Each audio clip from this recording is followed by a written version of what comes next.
that this was costing them thousands of dollars in lost business and thousands of dollars wasted on not being able to fulfill their orders.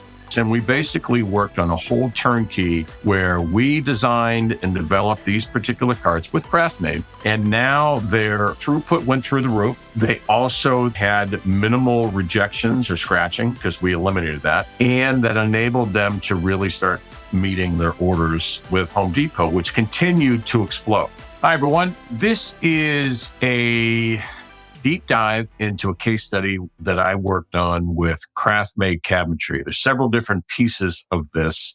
First of all, I wanted to make sure that I shared when we're talking about getting in the door with a bigger company. Now, Kraftmaid here is about an hour and a half from Cleveland, but Kraftmaid was a massively growing, it's probably not the right word, but it was hyper growth that they were going through, okay? And I'll tell you the quick story about that in a second. But long and short, what I've tried to teach our reps and anybody who will listen to me is, in order to make big money in this business, in order to kind of make the dollars versus pennies, selling lobster and steak versus selling hot dogs, is you've got to get in and deal with a decision maker. You cannot go through a buyer per se or clerk that says they're the buyer, they're not. Big companies like this, big projects like this, grand slams like this take time, but you got to meet the right decision makers, okay? So in this case, at Kraftmaid, I was calling on them, did not really know anything about, I knew they were in the cabinet space, but I didn't know anything about any projects. So I did not even bother going through or contacting anybody in the quote unquote buying department. That's always a waste of time anyhow. This is way back in the early 2000s, I would think. I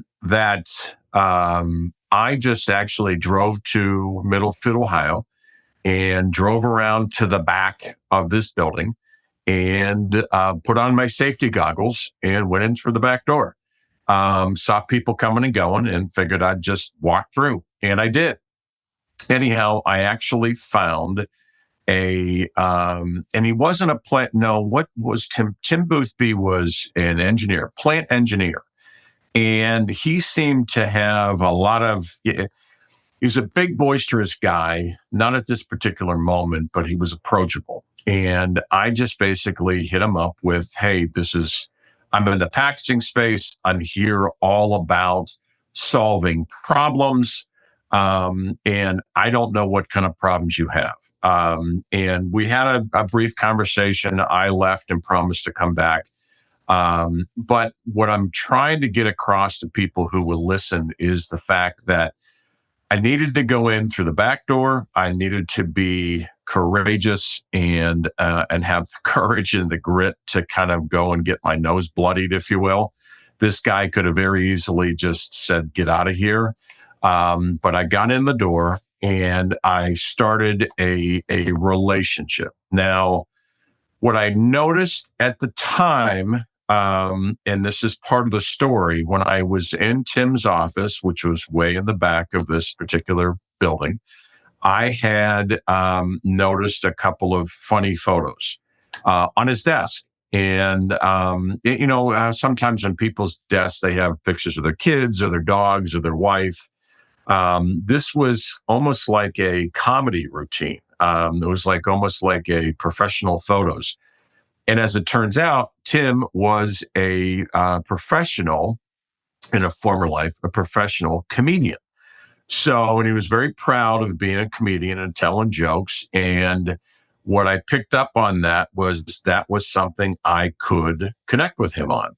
So other than that first meeting, talking with him about potential projects at Kraftmaid and wanting to find pain or pain points for Tim, it also became I also found an opportunity to connect with him and talk with him about something other than work here, this comedy. And Tim was all too happy to share about his background in comedy before he had a family and kids, and great stories and great, there's a lot of big name people that he knew that were struggling way back when. And Tim went a different direction when they had kids. And for his sake, I didn't want to say he gave up the dream, but he basically knew he was married and they were having a family and that he couldn't just survive. And he took he was an engineering major in school anyhow. So that's what got him into Kraftmaid. Anyhow, so after several conversations or visits, maybe we had lunch, I can't remember. But the big picture here for people to understand is it's going to take time.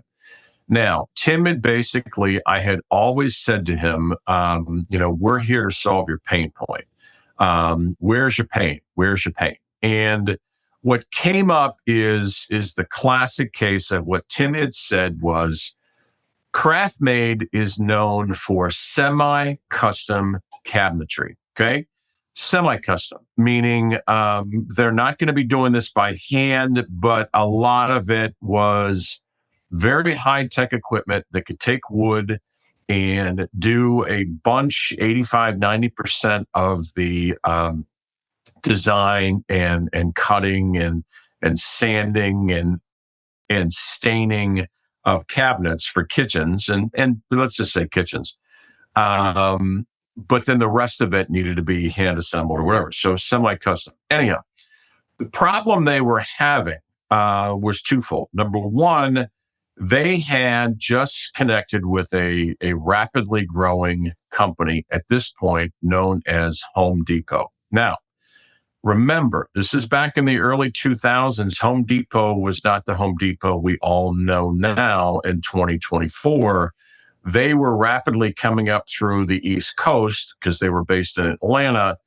And Kraftmaid had a connection with Home Depot, and what happened, which necessitated our involvement, was Kraftmaid and Home Depot put together a computer terminal that allowed the shopper at Home Depot to walk in a store and literally take a picture of their kitchen and literally then move it around to show what a new professionally done Kraftmaid kitchen cabinets would look like in their home. And what this did was rapidly blow up their ability. I mean, their orders went through the roof because Home Depot gave them, you could pay on a credit card. You can, some of these kitchens are $15,000, $20,000, $30,000 back in 2000. And so a lot of these people were actually getting payment terms from Home Depot and remodeling their home or their kitchens. So business suddenly went at Kraftmaid from a couple thousand cabinets a month to 15, 20, 30 full kitchens a month. Okay. So the need, which brings me to the case study. So the need for being able to move product from one side of the company, Kraftmaid, to the other to finished products became necessary. Okay. So as Kraftmaid blows up, they basically, what they started doing was taking finished wood from one side of the factory as they would kind of cut it and stain it and form it or whatever they do with it. And then it would stack it on carts like this. Okay. Now, you can't knock Kraftmaid for doing this for the simple fact that that's all they knew. They bought stock carts from like a Grainger or Uline and would stack things up on a cart. Now, part of the problem was they had so many orders and they had so many, and again, wood in and of itself is heavy and brittle and abrasive. And when you stack it right up next to each other, you get a lot of scratches. And Kraftmaid never thought of this because they had so many orders. They're just trying to move this stuff down the line. So they had a lot of rejects. But the other problem they had was they didn't have anything that was really automated or semi-automated for the factory workers.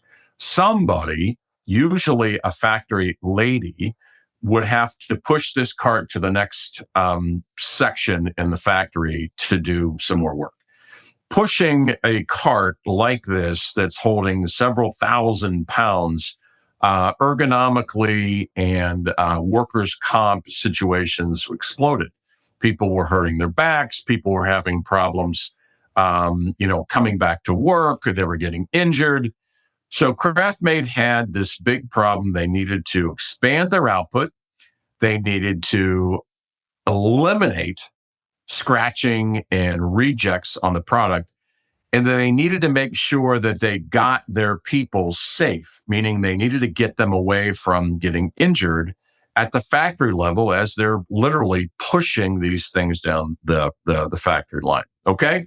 So that's the big picture here of how we got started at Kraftmaid, got a way in the door, really impressed upon him over several visits.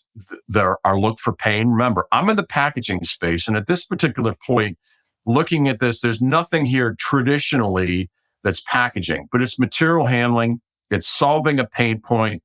It really is technically in the realm of what we do, but it was a new thing for me. I had no clue. So I'm giving you the background of the very things that I'm trying to teach packaging sales reps that are out there. This is why it's an important story. I knew nothing in this space, okay?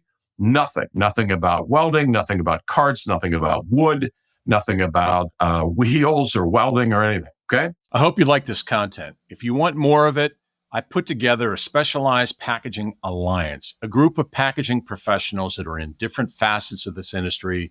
We have webinars, we have meetings. The idea is to share information about this great industry of packaging, whether that be from the sales side of things to the marketing, even to the end users. My point with this is I'd love to have you join us, the Specialized Packaging Alliance. Check out the link below to learn more. Thanks. So that's how this project started. Connection with Home Depot. Their business is blowing up and they need somebody to be able to come in here and help them. Okay.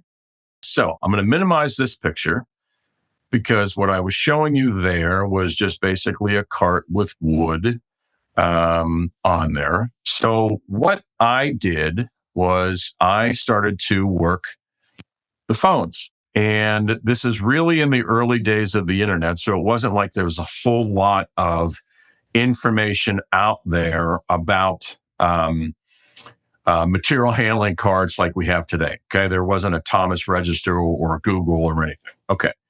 But if you remember, what was here was all of, let me show you this one more time. What was here was all of this wood. Do this. And wood, again, very abrasive, very heavy, hard to move. Okay. So the reason why I sent you that was I knew that whatever we did, we needed to come up with a way to separate the wood, first of all, do it in a way that was going to be non-abrasive. It wasn't going to scratch the wood. Okay. And then we needed to find a way to fasten that or connect that into a cart. All right. So over a period of weeks, I started connecting with somebody in the plastic corrugated space. So plastic corrugated is basically what we know of with, regular paper corrugated, but it's made out of plastic. Now, the nice thing about plastic corrugated is, as you can see, it can be very robust. You can laminate this stuff together, make it thicker, make it stronger, really toughen this stuff up. But the question is, could we actually make this so strong that it actually could be, connected or bolted or fastened to a cart, okay, that would act as separators for these wood sheets. You follow so far? So we started, again, part of the problem that sales reps are going to run into when they're working with a potential factory in this. You're going to have to work just as hard to convince the factory of the potential, not just the customer. Meaning, I work just as hard with the factory, in this case, company out of Erie called Amatec, to convince their designer sales guy that this was a big opportunity. And fortunately, I met a guy there that over time bought into what I was trying to do and said, you know what? I think we can do this. And if it wasn't for Fred Krieg, bless his heart, I don't think this would ever, he bought into what I was trying to do. I also did the very ballsy, gutsy thing to do at this particular point was I told him who I was working with. I explained to him that we are working with Kraftmaid, and that usually there's a lot of packaging sales reps that are out there. Oh, never give up your customer. And what if they go around you? But you know what? I needed help. I didn't have time to go screwing around. Fred and I had a connection. He's with the plastic corrugated. And I said, Fred, we got to be able to, and here's the project, explain the Kraftmaid situation, on and on and on. Okay. So then Fred said he thinks he can actually laminate this stuff together and then bolt it or screw it onto a cart. But the problem is this plastic corrugated still could be abrasive. Okay. And we still ran into a situation where certain types of wood, not all wood would get scratched with plastic, but certain high-end woods, of course, mahoganies and cherry or whatever. So Fred and I came up with a way to, and I'm going to move this out of the way, and we came up with a way to coat or laminate. Let's see if I can expand this. This is, if you can see this, this is a very thin layer of non-abrasive foam called Crosslink that has been laminated to the plastic corrugated. This meant that now the plastic corrugated sheets would be 100% non-abrasive. Okay. This foam over the plastic corrugated gave us the dividers that we needed to make this strong, but it now gave us the opportunity to have a non-abrasive surface that all the wood could be stacked in here or put in here in such a way that they could move these products down the line and they wouldn't have the problems. Remember, the three big issues they were having was the damage or the rejects from the scratched wood, the injuries from the people of moving these things, pushing these carts, then obviously the output, trying to be able to kind of make sure they can make more and more and more finished cabinets to fulfill their Home Depot orders. Okay, so now we've got two pieces of this, and I'm going to minimize this and share with you kind of what the next step was. The next step was to find a company that could weld carts. And this was difficult in the fact that we too had to work with and find a welder. Now, again, I'm in the packaging space. Being a welder or knowing welding terminology is not really in my wheelhouse. But same thing that we did with finding Fred and Amatec with plastic corrugated.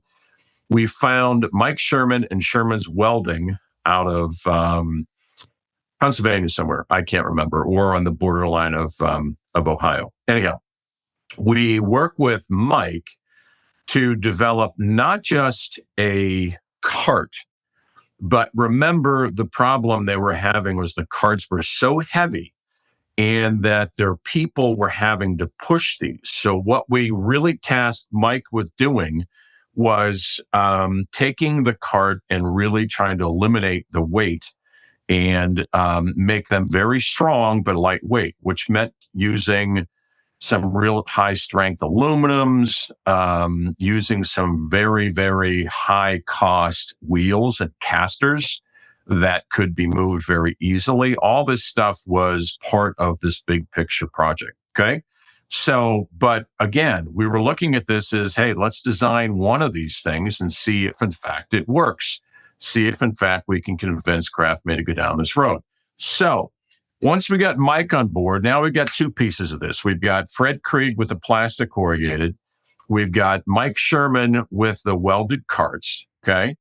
And then now we're going to work back. We're going to send this back.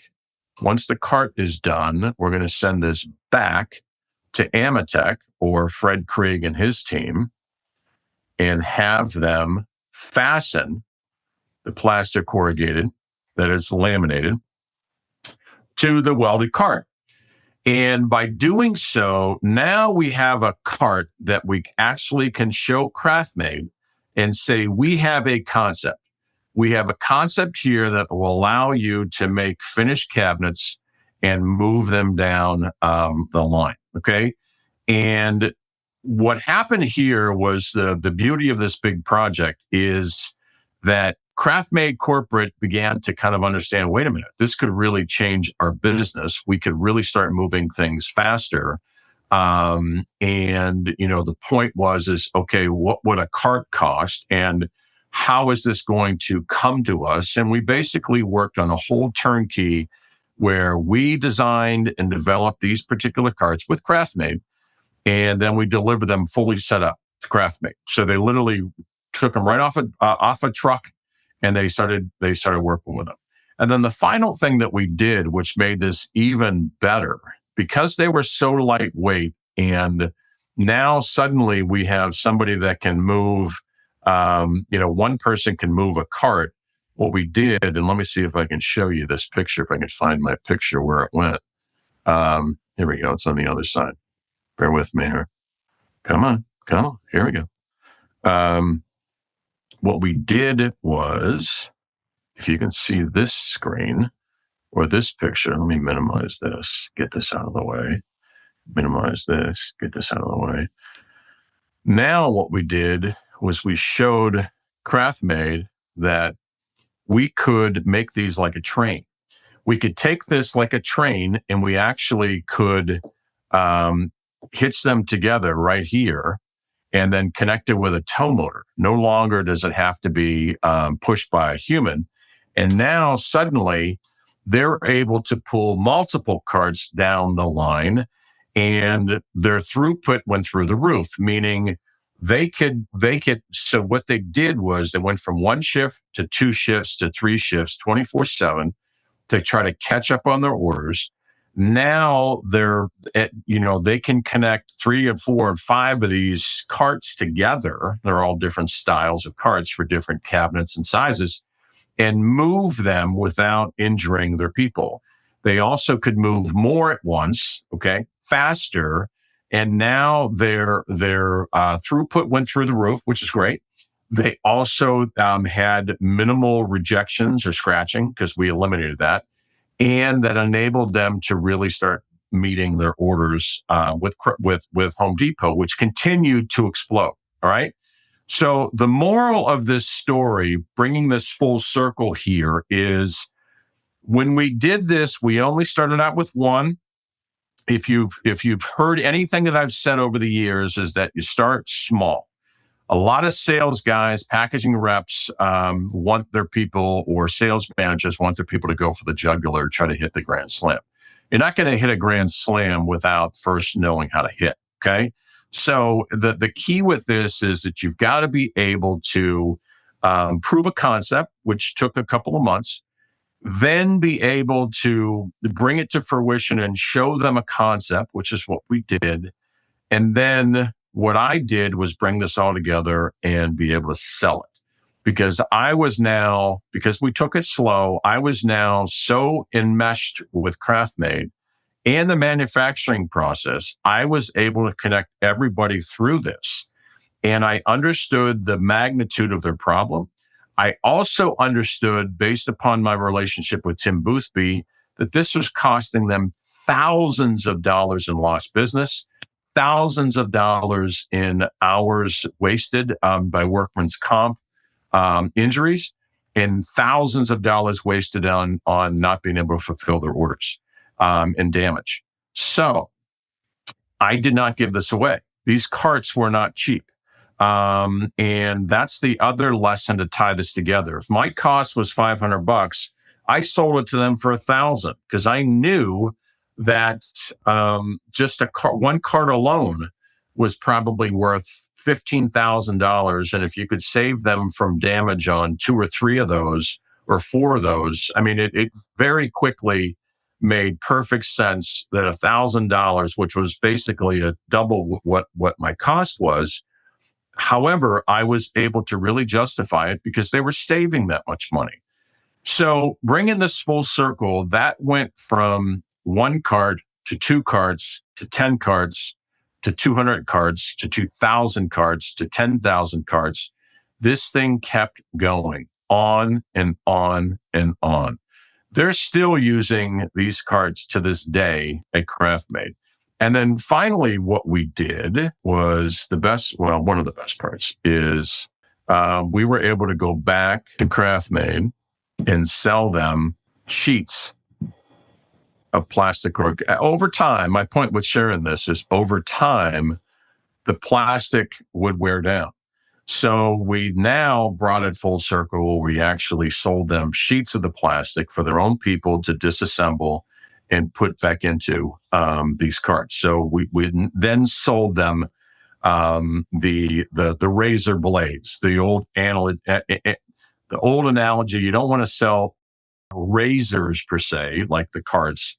You want to sell the razor blades, which are the ones that they're going to reuse or they're going to replace. And that's kind of what we did here with plastic corrugated. So for years, we sold them sheets of plastic corrugated, and eventually the project has just continued to blow up year after year after year. So that is a great case study on Kraftmaid Cabinetry, not only from a getting in the door standpoint, but to connecting with the factories, okay, and getting the suppliers together, partnering with them, building trust with everybody, and together selling this to Kraftmaid. I carried the money. We sold it to Kraftmaid. I paid the suppliers. Everybody was happy, and everybody made a really nice chunk of change. So this is the case study on Kraftmaid Cabinetry. This is how you do it. And I hope this is helpful, and talk to you guys soon. See you, everybody. Hi, everyone. It's David Marinac. I hope you enjoyed that episode. If you want to see more, here's another video that you can check out, and I hope you enjoy it. Thanks.